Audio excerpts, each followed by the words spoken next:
Assalamualaikum warahmatullahi wabarakatuh. Waalaikumsalam. Dan salam sejahtera kepada Cik Sandy. Hari ini saya akan membentangkan satu taklimat berkenaan dengan satu projek rahsia Kerajaan Malaysia, dan sebelum itu saya minta maaf kepada tuan-tuan dan puan-puan sekalian sebab sebelum masuk dalam jamaah ini, tuan-tuan tanya apa taklimat ini sebenarnya kan? Sebab tuan-tuan hanya mengetahui mengenai keselamatan kerajaan, keselamatan rahsia sahaja, dan saya minta maaf juga bagi pihak Kementerian Pertahanan di mana pihak semua alat-alat elektronik tuan-tuan dan puan-puan terpaksa dirampas di bahagian luar tadi oleh pihak keselamatan kami, disebabkan ini adalah satu taklimat besar dan dianggap rahsia. Dan pada hari ini saya diarahkan oleh kementerian dan juga diarahkan oleh Perdana Menteri untuk membentangkan satu taklimat mengenai projek rahsia peluru berpandu cruise MP3QA.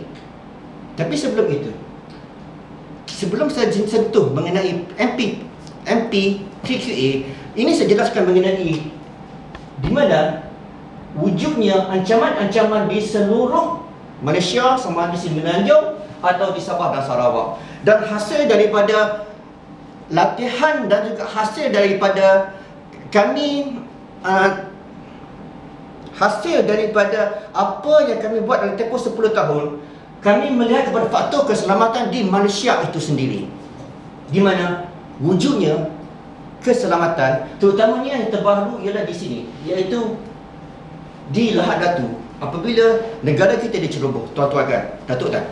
Dan sekarang selepas itu, dari hasil daripada ini, kita telah melihat kepada beberapa kaedah, beberapa peluru berpandu di dunia yang terdiri daripada jenis cruise, iaitu cruise ini merupakan satu peluru berpandu yang mempunyai kapasiti subsonik atau supersonik, pertama. Yang kedua, tanpa juru terbang.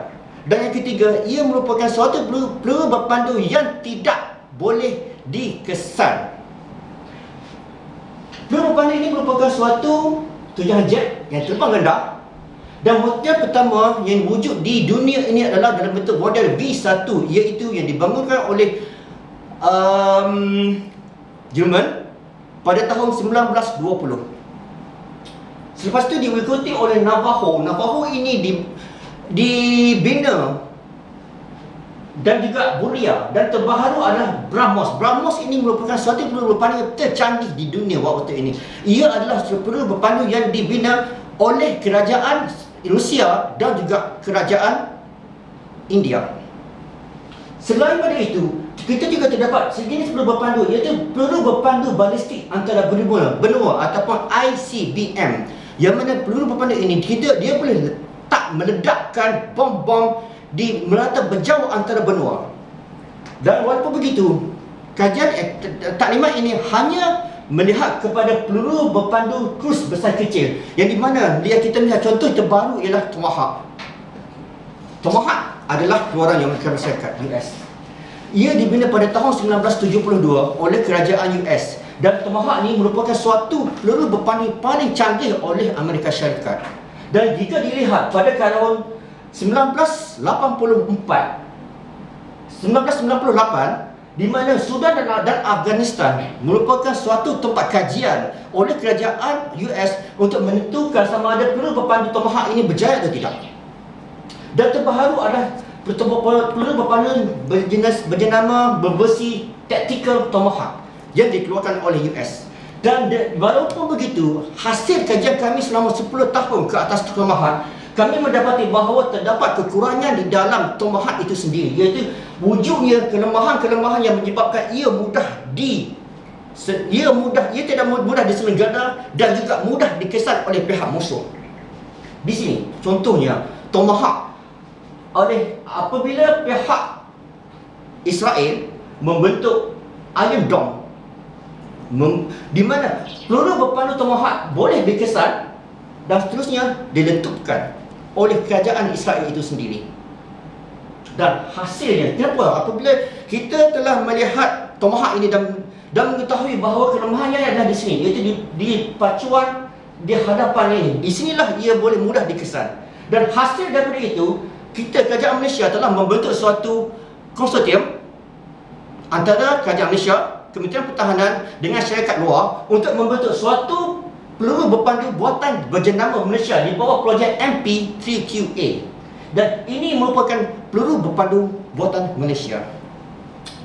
Sebelum ini saya akan pergikan sebelum mengenai peluru berpandu ini, di mana kita telah bekerjasama dengan satu syarikat KPPT International Defence Malaysia Sdn Bhd untuk membentuk dan membangunkan peluru berpandu ini. Dan ia telah dibina oleh KPP Malaysia Defence Sdn Bhd. Di sini kami telah meletakkan 4 versi peluru berpandu kami, iaitu Merak, Merpati, Ansar dan Helang, mengikut kaedah peperangan yang tertentu.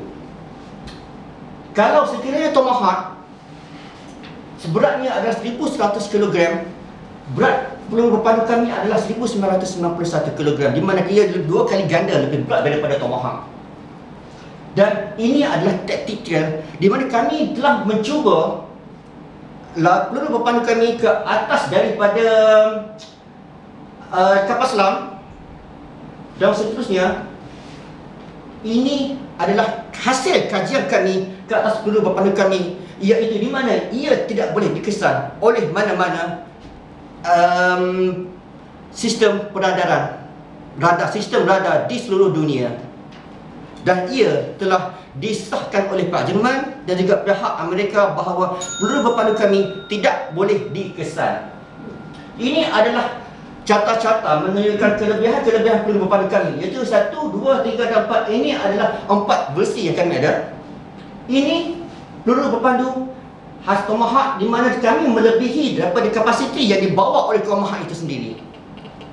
Dan katakan tuan-tuan boleh tengoklah di sini, di mana inilah peluru berpandu yang kita telah buat.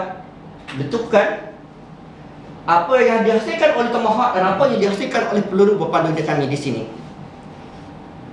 Ini kajian dia ke atas peluru berpandu kami, di mana terdapat kesan-kesan yang terbaik yang menyebabkan kemusnahan secara menyeluruh ke atas tempat sasaran yang kami letakkan. Dan daripada itu, kami melihat kami akan meletakkan bahawa kami akan melancarkan peluru berpandu ini pada bulan Disember tahun 2013. Di sini apabila kami melihat ke atas kos yang berlaku antara Tomahawk dan juga peluru berpandu kami, di mana Tomahawk bahagia kos setiap bijinya adalah 1.9 juta ringgit. Pertama, tetapi hasil daripada kepintaran pihak kami selama 10 tahun kajian yang dijalankan, kos yang kami letakkan dianggarkan hanya RM300,000 sahaja. Dan daripada kajian yang telah kami buat dengan melibatkan kos sebanyak RM5 bilion, kami yakin kami mampu untuk mengeluarkan jumlah yang lebih banyak untuk kegunaan ketenteraan dan kegunaan keselamatan Malaysia itu sendiri. Sebab kan kita tak boleh bergantung kepada negara luar semata-mata. Pertama, yang kedua, sekiranya kita dah melihat seperti Israel, seperti Syria, Iran, apabila kita bertelagah dengan negara pengeluar, keselamatan kita akan tergugat. Oleh itu, pentingnya kepada kita untuk membentuk sistem pertahanan kita sendiri. Dan sebagai terakhir, apabila tuan-tuan melihat di sini, ini adalah pusat pertahanan Malaysia, dan kita akan cuba meletakkan keseluruhan peluru-peluru berpandu di sekeliling semenanjung Malaysia dan juga Sabah dan Sarawak. Kenapa? Kerana kita perlu pentingkan keselamatan kita. Keselamatan bermakna kemajuan dan ketenteraman juga kesejahteraan negara Malaysia itu sendiri. Dan setakat itu sahaja taklimat yang saya berikan untuk peluru berpandu yang kita akan keluarkan akan datang. Okay. Untuk apa-apa persoalan yang ditanya betul-betul? Soalan, okey tuan, saya nak tanya daripada segi kos. Ya. Macam mana dia melibatkan berapa banyak kos yang perlu kita laburkan? Kita telah menghabiskan dalam tempoh 10 tahun, kita telah habiskan sebanyak RM5 bilion. Ya. Dan kos untuk setiap unit hanyalah RM300,000. Dan insya-Allah dalam tempoh terdekat, apabila kita lebih kepada mass produksi, kita akan keluarkan banyak, kos akan menurun. Pertama dan kedua, kita akan jual produk ini kepada negara-negara yang berminat. Dan kita akan mendapat imbalik keuntungan daripada hasil daripada jualan kita itu. Ada soalan lagi tuan-tuan? Datuk? Ya tuan. Saya nak tanya berkenaan dengan bagaimana nak pastikan keterusan projek ini jika kita tengok pada projek kita yang sebelum ni, itu Scorpin. Kita telah membelanjakan lebih pada harga sebenar Scorpin. Bagaimana kita nak pastikan yang ketelusan dan tiada ketirisan yang berlaku di dalam pembelian peluru berpandu kita. Ini bukan pembelian tuan. Ini pembinaan. Scorpin kita beli dulu daripada luar negara, kita bawa masuk teknologi ke Malaysia. Tetapi ini kita untuk membina sesuatu perkara, kita tentulah memerlukan bahan mentah dan pelbagai bahan yang kita perlukan, dan kebanyakan barang-barang itu kita tak ada di negara kita. Bagaimana kita nak pastikan pembelian itu telus dan tidak berlaku ketirisan? 80% daripada produk, daripada bahan-bahan yang kita buat, kita bina sendiri. Sebab itu kita di bawah Kementerian Pertahanan, kita telah membentuk dua konsortium, iaitu KPP Malaysia Defence dan KPP International Defence, di mana kita mempunyai hak teratas syarikat ini sendiri oleh Kementerian Pertahanan, dan ia dikendalikan sendiri oleh pihak Kementerian Pertahanan. Dan dari segi ketirisan, ya, kita ada pembedahan dan kita juga ada. Tapi ini sebab ini adalah suatu projek rahsia dan projek besar di mana kita tidak boleh bentangkan kepada umum. Dan tuan-tuan sendiri pun hari ini mengetahui bahawa kita dah menghabiskan tempoh 10 tahun untuk membina projek ini. Dan dalam bulan 12 2013 kita akan lancarkan ia secara menyeluruh di seluruh dunia. Okey, soalan lain? Satu soalan saja saya nak tanya Ya, berkenaan dengan yang tuan katakan bahawa tidak dapat dikesan oleh radar. Ya. Okey. Jadi saya nak tanya setakat mana tuan dah buat ujian atas radar tersebut, kerana yang kita dimaklumkan kapal laut kita lalu perairan Vietnam, automatik dia berhenti di tengah laut. Bila berhenti, kita dapati radar kita telah dimatikan oleh kerajaan Vietnam. Terpaksa kerajaan beli kapal selam. Baru-baru ni kita terpaksa beli kapal selam kerana kapal laut kita, radar dia telah di-off, enjin dah kena mati tengah laut. Kita boleh katakan kapal kita habis, tentera kita tenggelam. Kita telah buat test tuan. Kita telah bekerjasama dengan pihak Jerman, juga dengan Rusia, sebab kita teknologi ini bukan teknologi supersonik. Kita hanya menggunakan teknologi subsonik. Sedangkan teknologi yang dibina oleh pihak Rusia dan India yang membentuk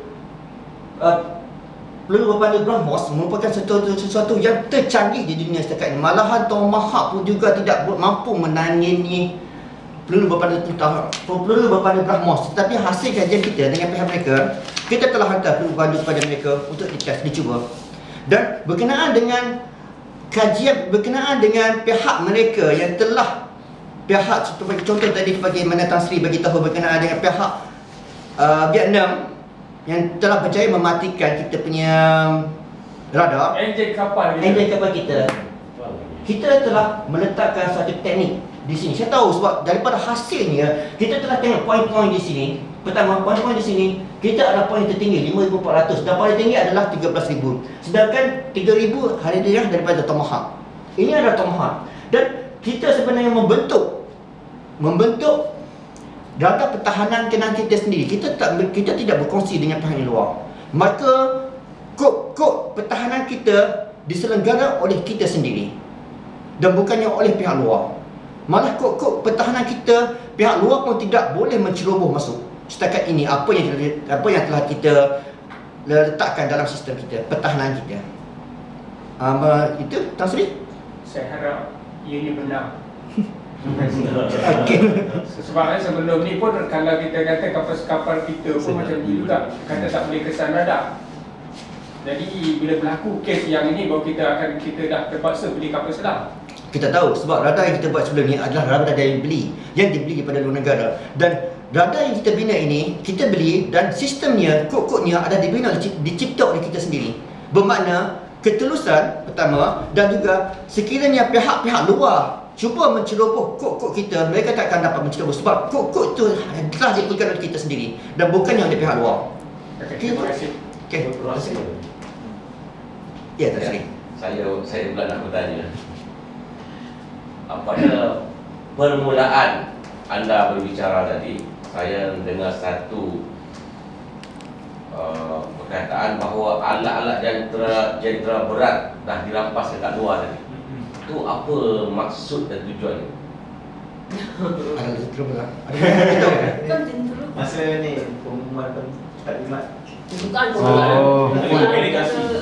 Di sini Tak, sebelum taklimat tu ada Telefon. Oh ya, saya minta maaf sebab bukan jentera berat, tetapi alat-alat elektronik transfer, data-data semua, telefon, iPad semua sekali telah dirampas oleh pihak keselamatan kami sebab ini adalah suatu taklimat rahsia dan kami tak benarkan walaupun jam kami terpaksa rampas untuk sementara waktu sebab kami tak benarkan maklumat ini dikeluarkan oleh kepada pihak luar.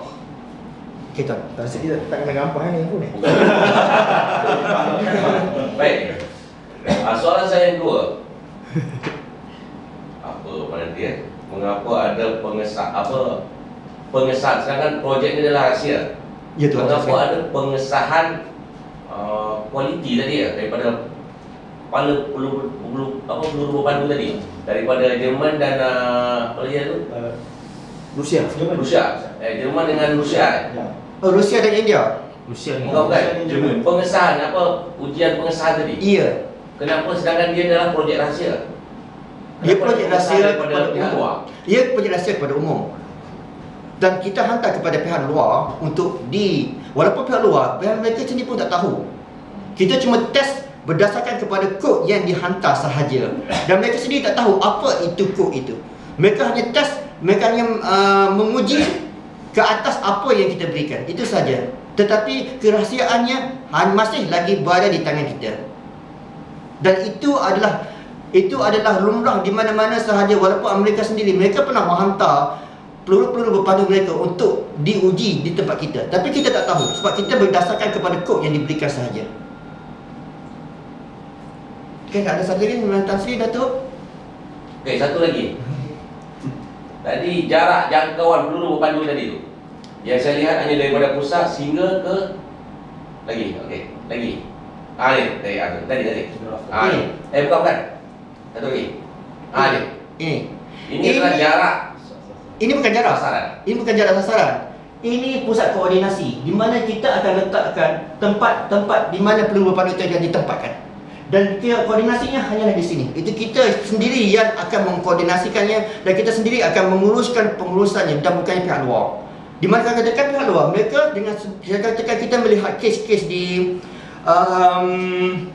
Iran atau di Turki itu sendiri, di mana pihak luar dapat menceroboh kod-kodnya disebabkan mereka membeli kod daripada luar dan membawa masuk ke dalam negara.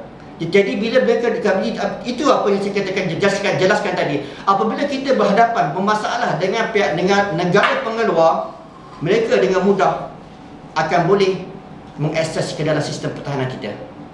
Sebab itu kita perlu wujudkan pertahanan kita sendiri di sini. Datuk.